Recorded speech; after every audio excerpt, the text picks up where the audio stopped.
So the scripture of Sirach comes to mind when I think of the Holy Family. The Holy Family is made up of St. Joseph and Mary and Jesus, and they are a beautiful earthly example of the Trinity. Mary and Joseph are living the sacrament of matrimony in the context of how God intended.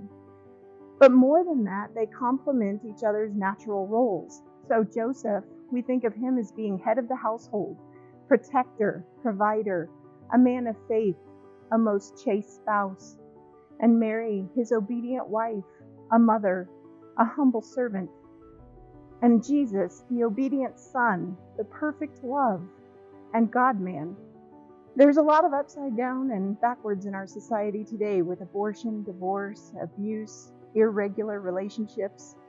But in the Holy Family, we have a very awesome example of what God our Father intended for us when He established the covenant of marriage. I invite and challenge you to take a few moments today to reflect on the image of one of my favorite statues called A Quiet Moment. In the month of February, we remember the Holy Family.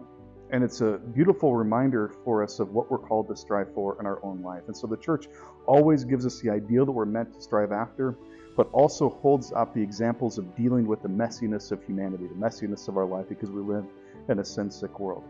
And so the life of Jesus, Mary, and Joseph shows us what we're meant to strive for. This great call to holiness. Two of the members of that family are perfect. And the tradition holds that Joseph never gave in to sin in a grave way. So he would have sinned like us, but in the smaller ways. And so they become for us this beautiful example of loving well, of doing all the great things that we're meant to do. And so it's good to ask for their intercession, ask for their help, and of course go to Jesus asking for those things we need in this life. They also show us what it's like to deal with the messiness of this life. Tradition holds that Joseph died before Jesus' public ministry, so Jesus had to deal with the loss of his father, the pain and suffering that would have been involved in that. Mary sees the loss of her son and the hatred that he incurs for the 3 years of his public ministry before his arrest, his trial, and his crucifixion. And so they show us how we can persevere, how we can endure the difficulties of this life. Here's what's happening at Divine Mercy Parish in February. On February 3rd is our First Friday Holy Hour. Also on February 3rd is the Marriage Retreat. February 4th is Pints with Padre at Fronteras. February 15th is St. Joseph Consecration Preparation.